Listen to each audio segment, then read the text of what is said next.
Seconde épître aux Corinthiens, chapitre 1er. Premier paragraphe, versets 1 et 2.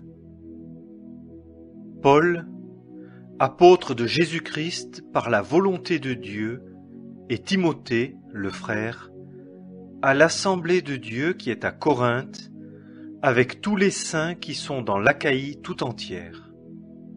Grâce et paix à vous, de la part de Dieu notre Père et du Seigneur Jésus-Christ. Deuxième paragraphe, versets 3 à 7.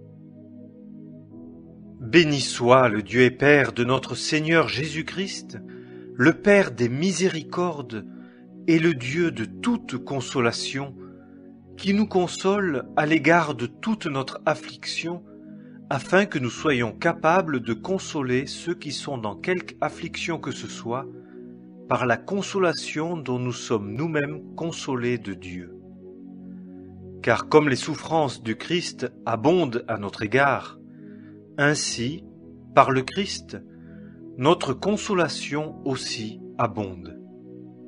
Et, soit que nous soyons affligés, c'est pour votre consolation et votre salut, qui est opéré en ce que vous endurez les mêmes souffrances que nous aussi nous souffrons, et notre espérance à votre égard est ferme, soit que nous soyons consolés, c'est pour votre consolation et votre salut, sachant que, comme vous avez part aux souffrances, de même aussi vous avez part à la consolation. Troisième paragraphe, versets 8 à 22. Car nous ne voulons pas, frères, que vous ignoriez, quant à notre affliction qui nous est arrivée en Asie, que nous avons été excessivement chargés, au-delà de notre force, de sorte que nous avons désespéré même de vivre. Mais nous-mêmes, nous avions en nous-mêmes la sentence de mort, afin que nous n'eussions pas confiance en nous-mêmes, mais en Dieu, qui ressuscite les morts, qui nous a délivrés d'une si grande mort, et qui nous délivre, en qui nous espérons qu'il nous délivrera aussi encore, vous aussi coopérant par vos supplications pour nous, afin que, pour le don de grâce qui nous est accordé par le moyen de plusieurs personnes, des actions de grâce soient rendues pour nous par plusieurs. Car notre gloire est celle-ci, savoir le témoignage de notre conscience, qu'avec simplicité et sincérité de Dieu, non pas avec une sagesse charnelle, mais par la grâce de Dieu, nous nous sommes conduits dans le monde et plus encore envers vous. Car nous ne vous écrivons pas autre chose que ce que vous savez et que vous reconnaissez, et que vous reconnaîtrez, je l'espère, jusqu'à la fin, comme aussi vous nous avez reconnus en partie, que nous sommes votre sujet de gloire, comme vous êtes aussi le nôtre, dans la journée du Seigneur Jésus. Et dans cette confiance, j'avais voulu aller auprès de vous d'abord, afin que vous eussiez une seconde grâce, et par chez vous passer en Macédoine, et de Macédoine de nouveau aller auprès de vous, et puis que vous me fissiez la conduite vers la Judée. En me proposant donc cela, est-ce que j'aurais usé de légèreté? Ou les choses que je me propose, me les proposais-je selon la chair, en sorte qu'il y ait en moi le oui, oui, et le non, non? Mais Dieu est fidèle, que notre parole que nous vous avons adressée n'est pas oui et non.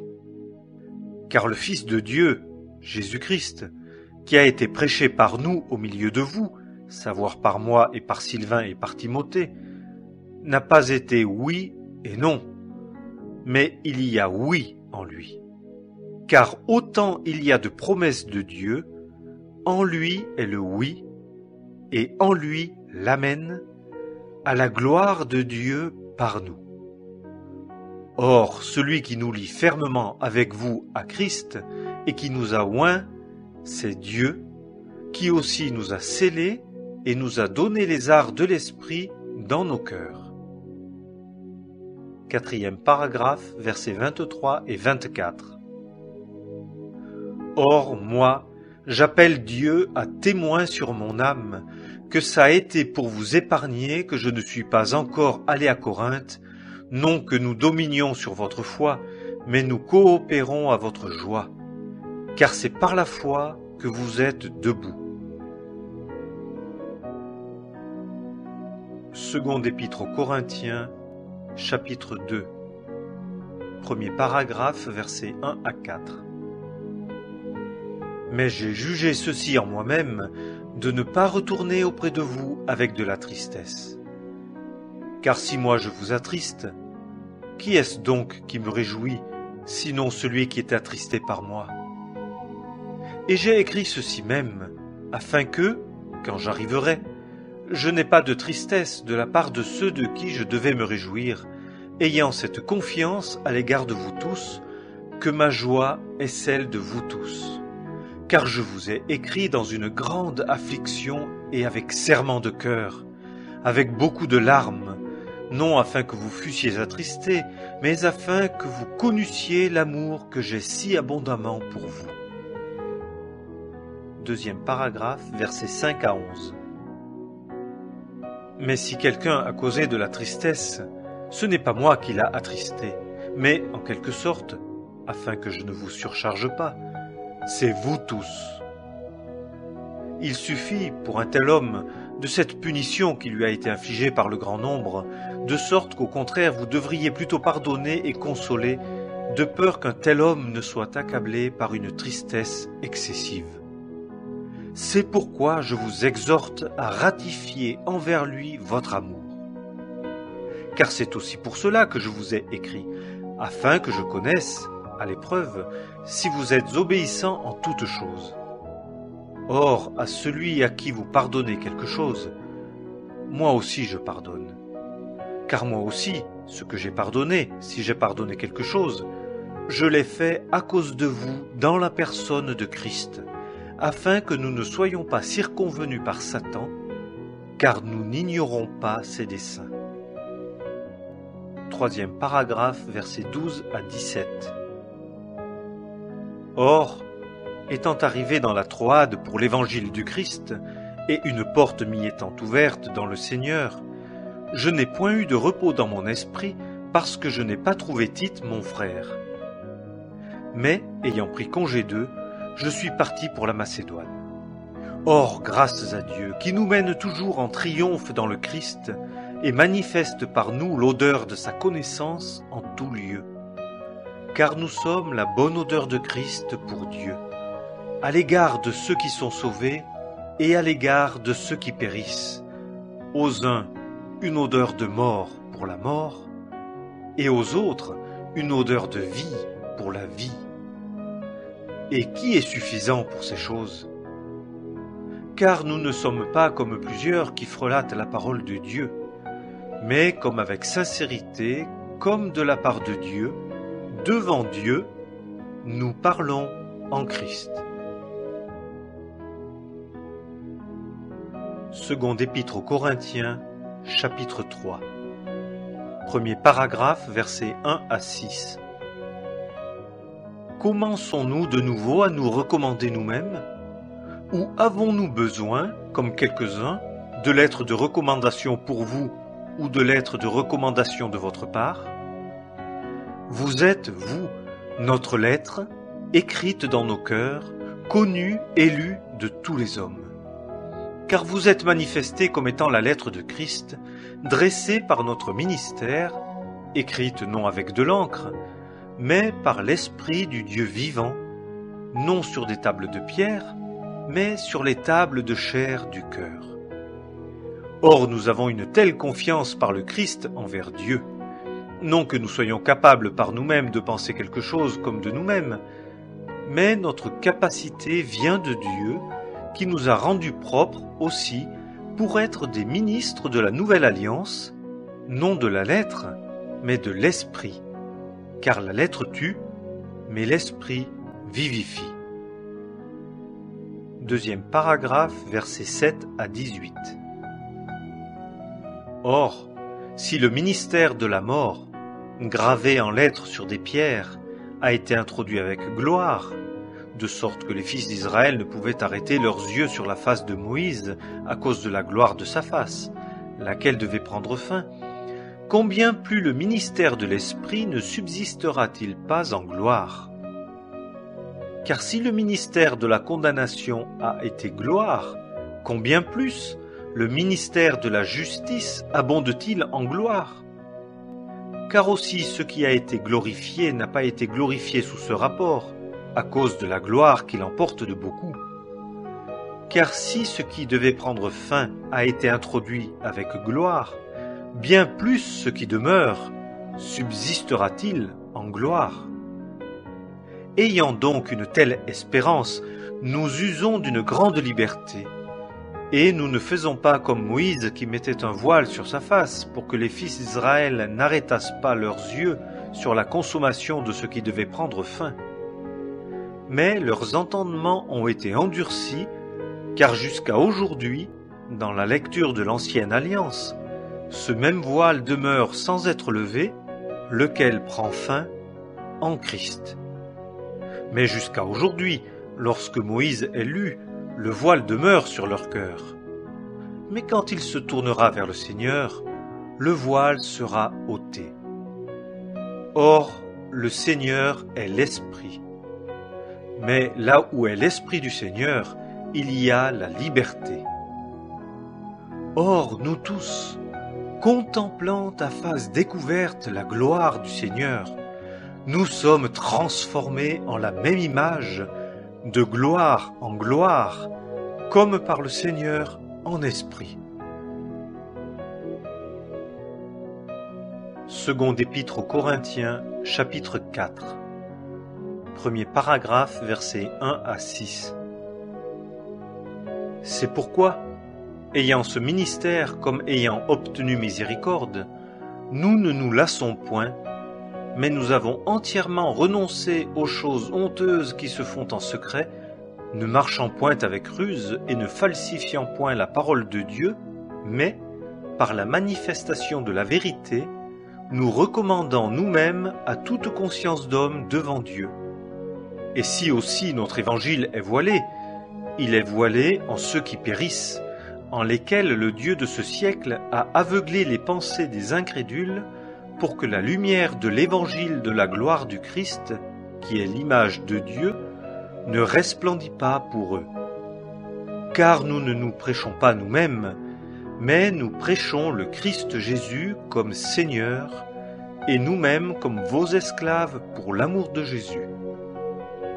Car c'est le Dieu qui a dit que du sein des ténèbres la lumière resplendit, qui a reluit dans nos cœurs, pour faire luire la connaissance de la gloire de Dieu dans la face de Christ. Deuxième paragraphe, versets 7 à 15. Mais nous avons ce trésor dans des vases de terre, afin que l'excellence de la puissance soit de Dieu et non pas de nous. Étant dans la tribulation de toute manière, mais non pas réduits à l'étroit. Dans la perplexité, mais non pas sans ressources. Persécutés, mais non pas abandonnés. Abattus, mais ne périssant pas. Portant toujours, partout dans le corps, la mort de Jésus, afin que la vie aussi de Jésus soit manifestée dans notre corps. Car nous qui vivons, nous sommes toujours livrés à la mort pour l'amour de Jésus, afin que la vie aussi de Jésus soit manifestée dans notre chair mortelle. Ainsi donc, la mort opère en nous, mais la vie en vous. Or, ayant le même esprit de foi, selon ce qui est écrit, « J'ai cru, c'est pourquoi j'ai parlé. » Nous aussi nous croyons, c'est pourquoi aussi nous parlons, sachant que celui qui a ressuscité le Seigneur Jésus nous ressuscitera aussi avec Jésus et nous présentera avec vous. Car toutes choses sont pour vous, afin que la grâce, abondant par le moyen de plusieurs, multiplie les actions de grâce à la gloire de Dieu. Troisième paragraphe, versets 16 à 18. C'est pourquoi nous ne nous lassons point. Mais si même notre homme extérieur dépérit, toutefois l'homme intérieur est renouvelé de jour en jour. Car notre légère tribulation d'un moment opère pour nous, en mesure surabondante, un poids éternel de gloire, nos regards n'étant pas fixés sur les choses qui se voient, mais sur celles qui ne se voient pas. Car les choses qui se voient sont pour un temps, mais celles qui ne se voient pas sont éternelles. Seconde épître aux Corinthiens, chapitre 5. Car nous savons que si notre maison terrestre, qui n'est qu'une tente, est détruite, nous avons un édifice de la part de Dieu, une maison qui n'est pas faite de main, éternelle dans les cieux.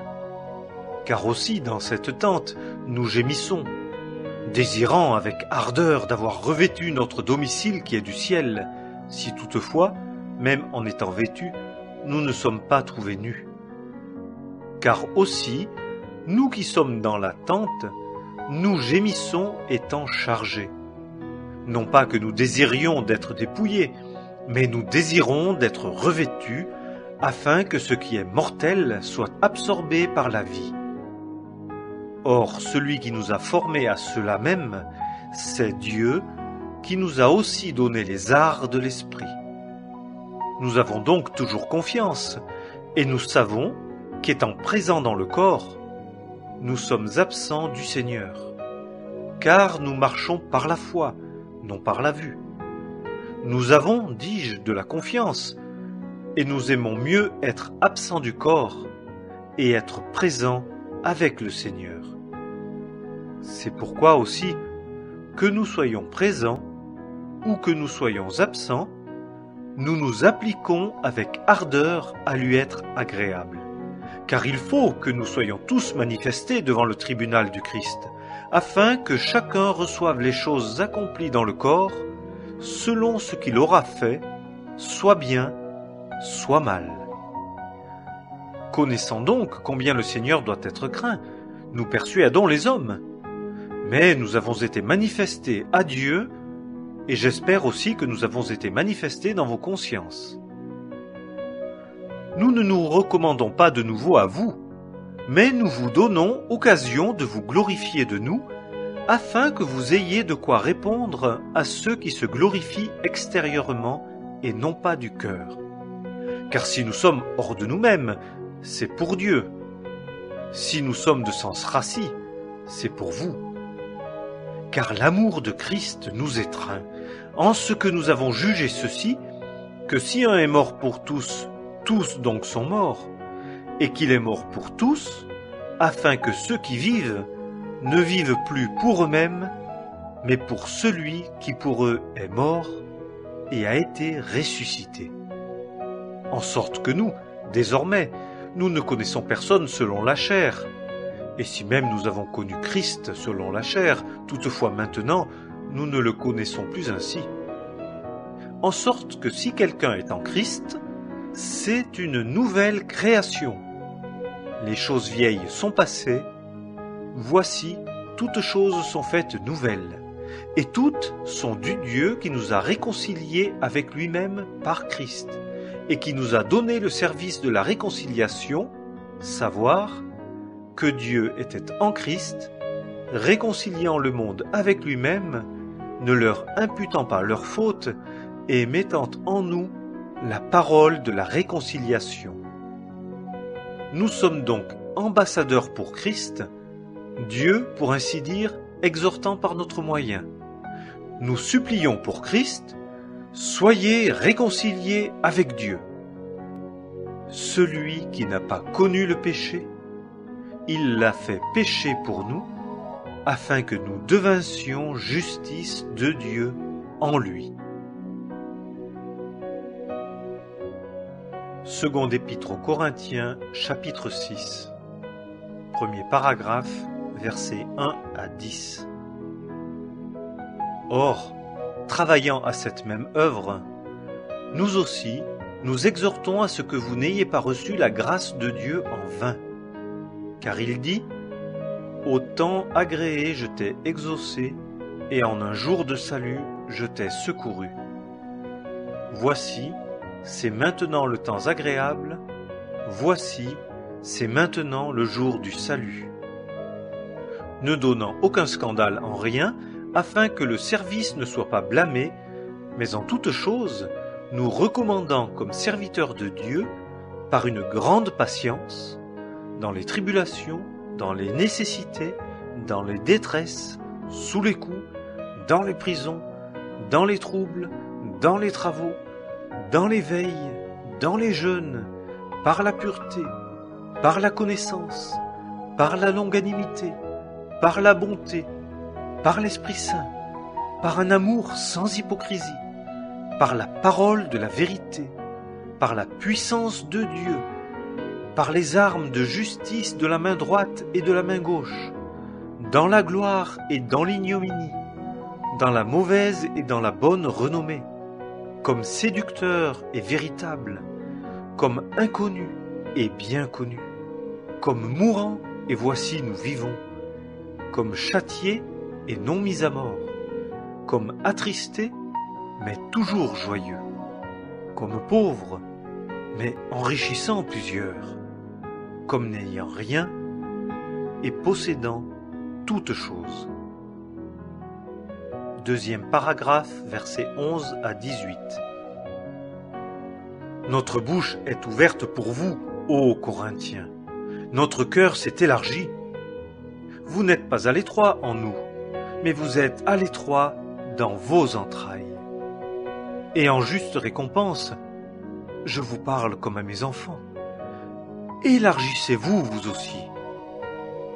Ne vous mettez pas sous un joug mal assorti avec les incrédules.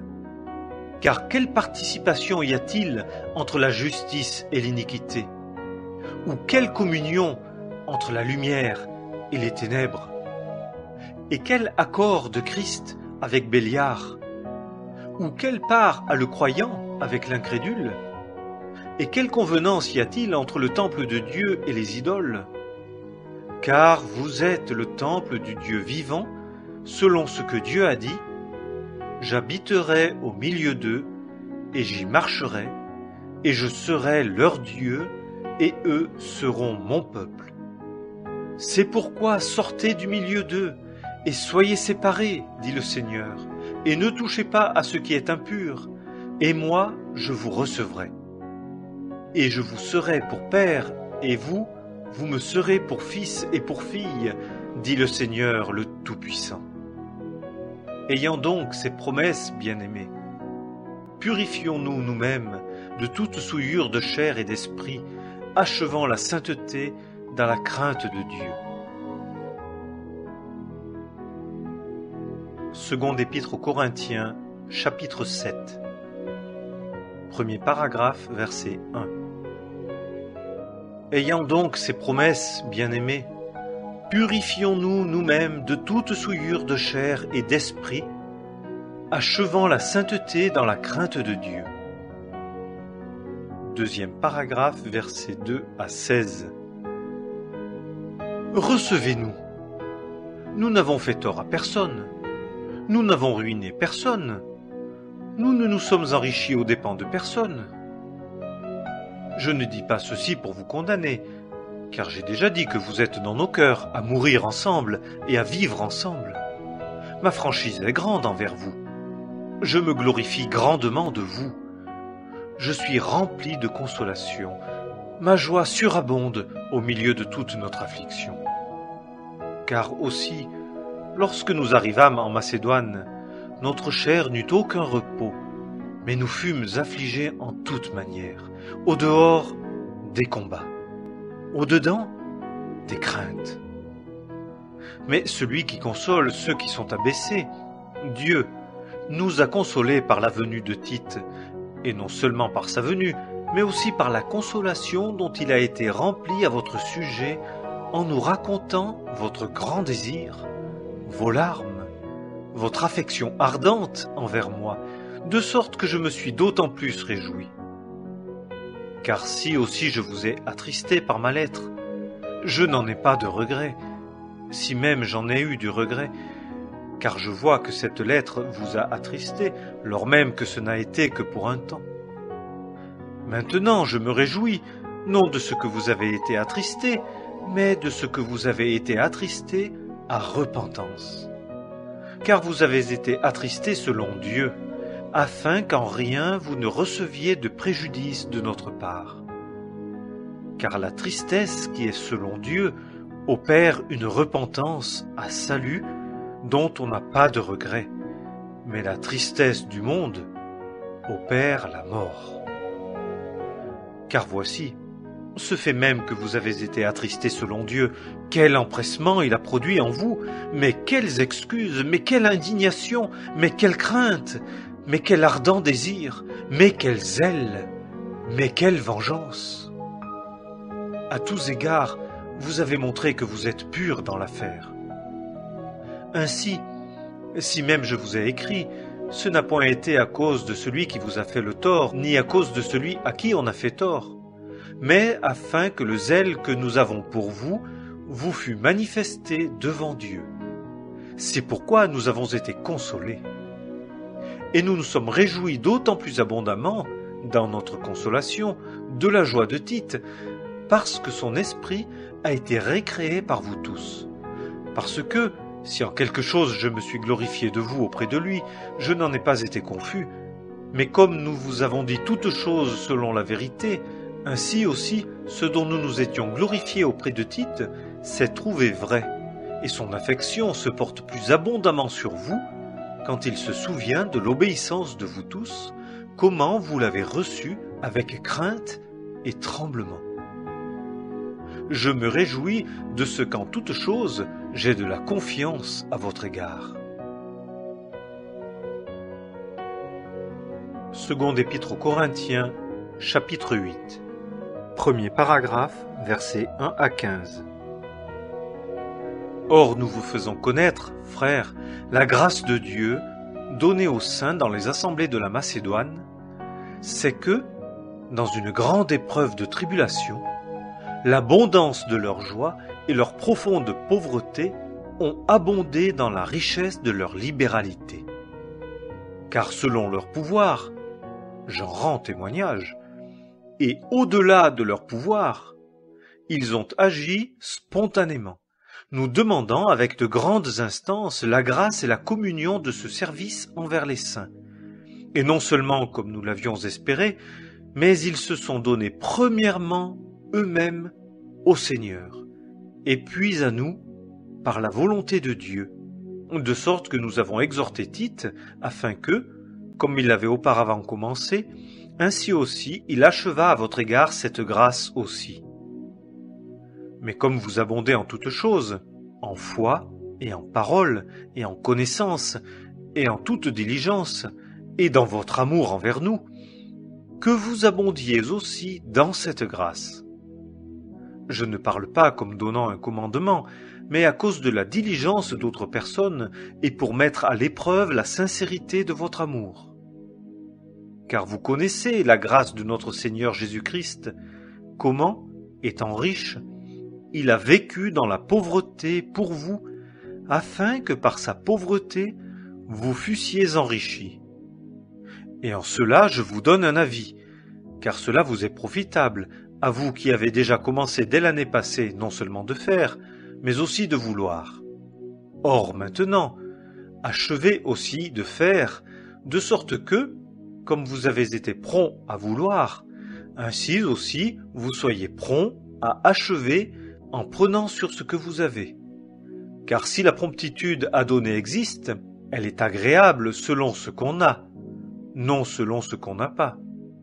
Car ce n'est pas afin que d'autres soient à leur aise, et que vous soyez opprimés, mais sur un principe d'égalité.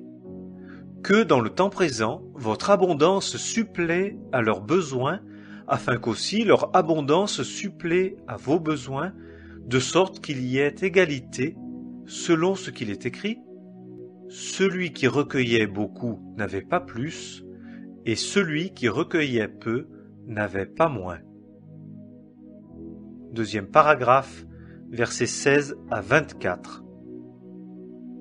Or, grâce à Dieu qui met le même zèle pour vous dans le cœur de Tite, car il a reçu l'exhortation.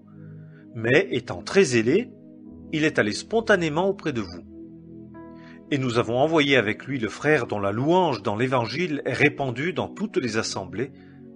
Et non seulement cela, mais aussi il a été choisi par les assemblées pour notre compagnon de voyage, avec cette grâce qui est administrée par nous à la gloire du Seigneur lui-même, et pour montrer notre empressement. Évitant que personne ne nous blâme dans cette abondance qui est administrée par nous. Car nous veillons à ce qui est honnête, non seulement devant le Seigneur, mais aussi devant les hommes. Et nous avons envoyé avec eux notre frère, du zèle duquel, en plusieurs choses, nous avons souvent fait l'épreuve, et qui maintenant est beaucoup plus zélé à cause de la grande confiance qu'il a en vous. Quant à Tite, il est mon associé et mon compagnon d'œuvre auprès de vous. Quant à nos frères, ils sont les envoyés des assemblées, la gloire de Christ. Montrez donc envers eux, devant les assemblées, la preuve de votre amour et du sujet que nous avons eu de nous glorifier de vous. Seconde épître aux Corinthiens, chapitre 9. Car pour ce qui est du service envers les saints, il est superflu que je vous en écrive, car je connais votre promptitude, au sujet de laquelle je me glorifie de vous auprès des Macédoniens, leur disant que l'Achaïe est prête dès l'année passée. Et le zèle de chez vous a excité la généralité des frères, mais j'ai envoyé les frères afin que ce en quoi nous nous sommes glorifiés de vous ne soit pas mis à néant à cet égard, afin que, comme je l'ai dit, vous soyez prêts, de peur que si des Macédoniens venaient avec moi et ne vous trouvaient pas prêts, nous, pour ne pas dire vous, nous ne fussions confus de cette assurance.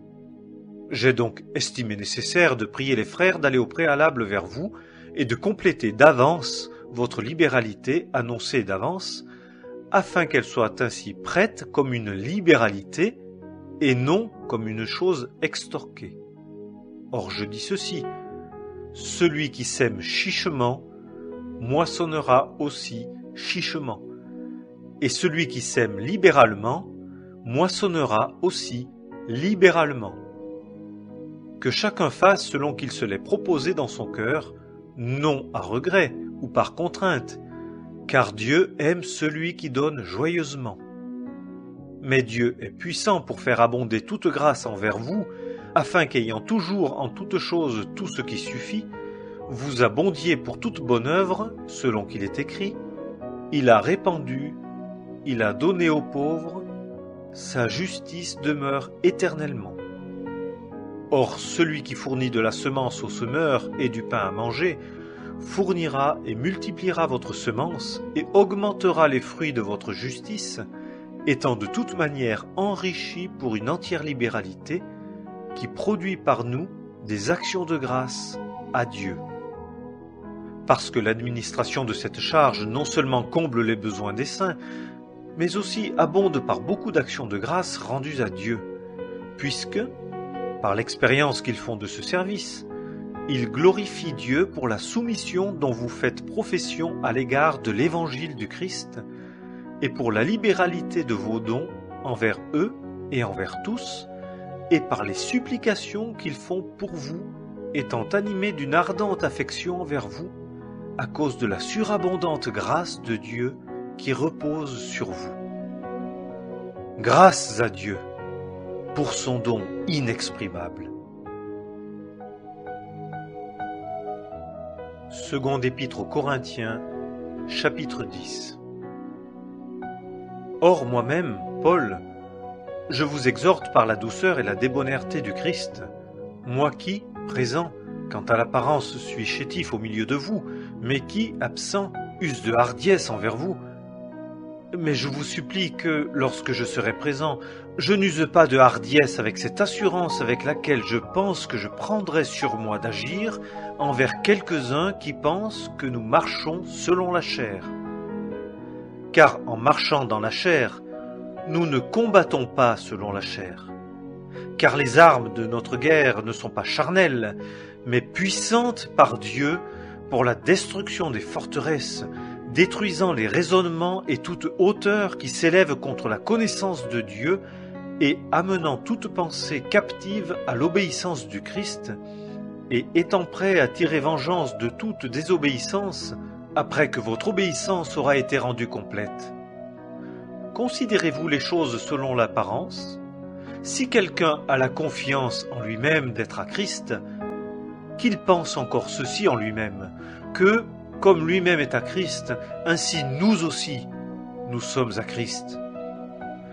Car si même je me glorifiais un peu plus de notre autorité que le Seigneur nous a donnée pour l'édification et non pas pour votre destruction, je ne serais pas confus, afin que je ne paraisse pas comme si je vous effrayais par mes lettres. Car ces lettres, dit-on, sont graves et fortes, mais sa présence personnelle est faible et sa parole méprisable. Qu'un tel homme estime que, tel que nous sommes en parole par nos lettres étant absents, tels aussi nous sommes de fait étant présents. Car nous n'osons pas nous ranger parmi quelques-uns qui se recommandent eux-mêmes, ou nous comparer à eux, mais eux, se mesurant eux-mêmes par eux-mêmes et se comparant eux-mêmes à eux-mêmes, ne sont pas intelligents. Mais nous ne nous glorifions pas dans ce qui est au-delà de notre mesure, mais selon la mesure de la règle que le Dieu de mesure nous a départie pour parvenir aussi jusqu'à vous. Car nous ne nous étendons pas nous-mêmes plus qu'il ne faut, comme si nous ne parvenions pas jusqu'à vous, car nous sommes arrivés même jusqu'à vous dans la prédication de l'évangile du Christ. Ne nous glorifions pas dans ce qui est au-delà de notre mesure, dans les travaux d'autrui, mais ayant espérance, votre foi s'accroissant, d'être abondamment agrandis au milieu de vous, selon notre règle, pour évangéliser dans les lieux qui sont au-delà de vous, non pas pour nous glorifier dans la règle d'autrui des choses déjà toutes préparées. Mais que celui qui se glorifie dans le Seigneur. Car ce n'est pas celui qui se recommande lui-même qui est approuvé, mais celui que le Seigneur recommande.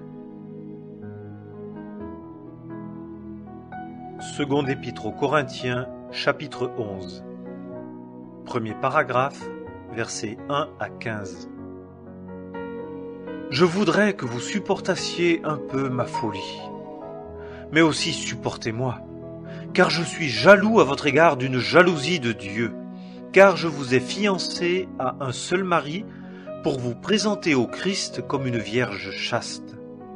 Mais je crains que, en quelque manière, comme le serpent séduisit Ève par sa ruse, ainsi vos pensées ne soient corrompues et détournées de la simplicité quant au Christ. Car si celui qui vient prêche un autre Jésus que nous n'avons pas prêché, ou que vous receviez un esprit différent que vous n'avez pas reçu, ou un évangile différent que vous n'avez pas reçu, vous pourriez bien le supporter. Car j'estime que je n'ai été en rien moindre que les plus excellents apôtres. Et si même je suis un homme simple quant au langage, je ne le suis pourtant pas quant à la connaissance. Mais nous avons été manifestés de toute manière, en toute chose envers vous. Ai-je commis une faute en m'abaissant moi-même afin que vous fussiez élevés, parce que je vous ai annoncé gratuitement l'évangile de Dieu? J'ai dépouillé d'autres assemblées en recevant un salaire pour vous servir. Et me trouvant auprès de vous et dans le besoin, je n'ai été à charge à personne, car les frères venus de Macédoine ont suppléé à mes besoins. Et je me suis gardé de vous être à charge en quoi que ce soit, et je m'en garderai. Comme la vérité de Christ est en moi, cette gloire ne me sera pas interdite dans les contrées de l'Achaïe. Pourquoi? Est-ce parce que je ne vous aime pas? Dieu le sait. Mais ce que je fais, je le ferai encore, pour retrancher l'occasion à ceux qui veulent une occasion, afin qu'en ce de quoi ils se glorifient, ils soient trouvés aussi tels que nous.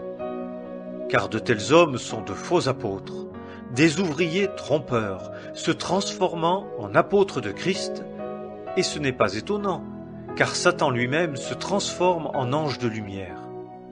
Ce n'est donc pas chose étrange si ces ministres aussi se transforment en ministres de justice, desquels la fin sera selon leurs œuvres. Deuxième paragraphe, versets 16 à 33. Je le dis encore, que personne ne me tienne pour un insensé.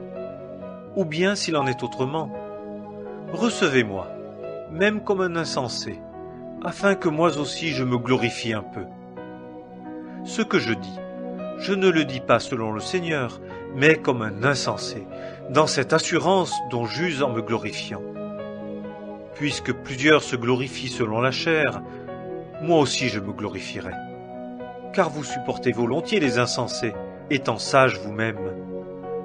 Car si quelqu'un vous a servi, si quelqu'un vous dévore, si quelqu'un prend votre bien, si quelqu'un s'élève, si quelqu'un vous frappe au visage, vous le supportez.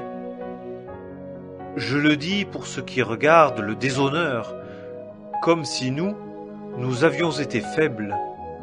Mais dans ce en quoi quelqu'un pourrait être osé, je parle en insensé, moi aussi je suis osé. Sont-ils hébreux? Moi aussi. Sont-ils israélites? Moi aussi. Sont-ils la semence d'Abraham? Moi aussi. Sont-ils ministres de Christ? Je parle comme un homme hors de sens. Moi, outre mesure, dans les travaux, surabondamment, sous les coups, excessivement, dans les prisons, surabondamment, dans les morts, souvent. 5 fois j'ai reçu des Juifs 40 coups moins 1, 3 fois j'ai été battu de verge, 1 fois j'ai été lapidé, 3 fois j'ai fait naufrage, j'ai passé 1 jour et 1 nuit dans les profondeurs de la mer. En voyage, souvent, dans les périls sur les fleuves, dans les périls de la part des brigands, dans les périls de la part de mes compatriotes, dans les périls de la part des nations, dans les périls à la ville, dans les périls au désert, dans les périls en mer, dans les périls parmi de faux frères, en peine et en labeur, en veille souvent, dans la faim et la soif, dans les jeûnes souvent, dans le froid et la nudité. Outre ces choses exceptionnelles, il y a ce qui me tient assiégé tous les jours, la sollicitude pour toutes les assemblées. Qui est faible, que je ne sois faible aussi? Qui est scandalisé, que moi aussi je ne brûle? S'il faut se glorifier, je me glorifierai dans ce qui est de mon infirmité. Le Dieu et Père du Seigneur Jésus, lui qui est béni éternellement, sait que je ne mens point. À Damas, l'éthnarque du roi Arétas faisait garder la ville des Damascéniens, voulant se saisir de moi, et je fus dévalé dans une corbeille par une fenêtre à travers la muraille, et j'échappai à ses mains. Seconde épître aux Corinthiens, chapitre 12. Premier paragraphe, versets 1 à 10. Il est vrai qu'il est sans profit pour moi de me glorifier, car j'en viendrai à des visions et à des révélations du Seigneur. Je connais un homme en Christ qui, il y a 14 ans, si ce fut dans le corps, je ne sais, si ce fut hors du corps, je ne sais, Dieu le sait. Je connais un tel homme qui a été ravi jusqu'au 3e ciel. Et je connais un tel homme, si ce fut dans le corps, si ce fut hors du corps, je ne sais, Dieu le sait, qu'il a été ravi dans le paradis et a entendu des paroles ineffables qu'il n'est pas permis à l'homme d'exprimer. Je me glorifierai d'un tel homme, mais je ne me glorifierai pas de moi-même, si ce n'est dans mes infirmités. Car quand je voudrais me glorifier, je ne serais pas insensé, car je dirais la vérité, mais je m'en abstiens de peur que quelqu'un ne m'estime au-dessus de ce qu'il me voit être ou de ce qu'il a pu entendre dire de moi. Et afin que je ne m'énorgueillisse pas à cause de l'extraordinaire des révélations, il m'a été donné une écharde pour la chair, un ange de Satan pour me souffleter, afin que je ne m'énorgueillisse pas. À ce sujet, j'ai supplié 3 fois le Seigneur, afin qu'elle se retirât de moi. Et il m'a dit, « Ma grâce te suffit, car ma puissance s'accomplit dans l'infirmité. » Je me glorifierai donc très volontiers plutôt dans mes infirmités, afin que la puissance du Christ demeure sur moi. C'est pourquoi je prends plaisir dans les infirmités, dans les outrages, dans les nécessités, dans les persécutions, dans les détresses pour Christ, car quand je suis faible, alors je suis fort. Deuxième paragraphe, versets 11 à 15. Je suis devenu insensé. Vous m'y avez contraint. Car moi, j'aurais dû être recommandé par vous, car je n'ai été en rien moindre que les plus excellents apôtres, quoique je ne sois rien. Certainement, les signes d'un apôtre ont été opérés au milieu de vous avec toute patience, par des signes et des prodiges et des miracles. Car en quoi avez-vous été inférieurs aux autres assemblées, sinon en ce que moi-même je ne vous ai pas été à charge? Pardonnez-moi ce tort. Voici, cette troisième fois, je suis prêt à aller auprès de vous, et je ne vous serai pas à charge, car je ne cherche pas vos biens, mais vous-même. Car ce ne sont pas les enfants qui doivent amasser pour leurs parents, mais les parents pour leurs enfants. Or moi, très volontiers je dépenserai et je serai entièrement dépensé pour vos âmes, si même, vous aimant beaucoup plus, je devais être moins aimé. Troisième paragraphe, versets 16 à 18. Mais soit. Moi, je ne vous ai pas été à charge, mais étant rusé, je vous ai pris par finesse. Me suis-je enrichi à vos dépens par aucun de ceux que je vous ai envoyés? J'ai prié Tite et j'ai envoyé le frère avec lui. Tite s'est-il enrichi à vos dépens? N'avons-nous pas marché dans le même esprit? N'avons-nous pas marché sur les mêmes traces? Quatrième paragraphe, versets 19 à 21. Vous avez longtemps pensé que nous nous justifions auprès de vous. Nous parlons devant Dieu en Christ, et toutes choses, bien-aimées, pour votre édification. Car je crains que, quand j'arriverai, je ne vous trouve pas tel que je voudrais, et que moi je ne sois trouvé par vous tel que vous ne voudriez pas, et qu'il y ait des querelles, des jalousies, des colères, des intrigues, des médisances, des insinuations, des enflures d'orgueil, des désordres, et qu'étant de nouveau revenu au milieu de vous, mon Dieu ne m'humilie quant à vous, et que je ne sois affligé à l'occasion de plusieurs de ceux qui ont péché auparavant, et qui ne se sont pas repentis de l'impureté et de la fornication et de l'impudicité qu'ils ont commises. Seconde épître aux Corinthiens, chapitre 13. Premier paragraphe, versets 1 à 10. C'est ici la troisième fois que je viens à vous. Par la bouche de 2 ou 3 témoins, toute affaire sera établie. J'ai déjà dit, et je dis à l'avance, comme si j'étais présent pour la seconde fois, et maintenant étant absent, à ceux qui ont péché auparavant et à tous les autres, que si je viens encore une fois, je n'épargnerai pas. Puisque vous cherchez une preuve que Christ parle en moi, lequel n'est pas faible envers vous, mais puissant au milieu de vous, car même s'il a été crucifié en infirmité, néanmoins il vit par la puissance de Dieu, car aussi nous sommes faibles en lui, mais nous vivrons avec lui par la puissance de Dieu envers vous. Examinez-vous vous-même et voyez si vous êtes dans la foi. Éprouvez-vous vous-même. Ne reconnaissez-vous pas à l'égard de vous-même que Jésus-Christ est en vous? À moins que vous ne soyez des réprouvés. Mais j'espère que vous connaîtrez que nous ne sommes pas des réprouvés. Mais nous prions Dieu que vous ne fassiez aucun mal, non afin que nous paraissions approuvés, mais afin que vous fassiez ce qui est bon, et que nous soyons comme des réprouvés. Car nous ne pouvons rien contre la vérité, mais pour la vérité. Car nous nous réjouissons lorsque nous sommes faibles et que vous êtes puissants. Et nous demandons ceci aussi, votre perfectionnement. C'est pourquoi j'écris ces choses étant absent, afin que, quand je serai présent, je n'use pas de sévérité, selon l'autorité que le Seigneur m'a donnée pour l'édification et non pas pour la destruction. deuxième paragraphe, versets 11 à 13. Au reste, frères, réjouissez-vous, perfectionnez-vous, soyez consolés, ayez un même sentiment, vivez en paix, et le Dieu d'amour et de paix sera avec vous. Saluez-vous les uns les autres par un saint baiser. Tous les saints vous saluent.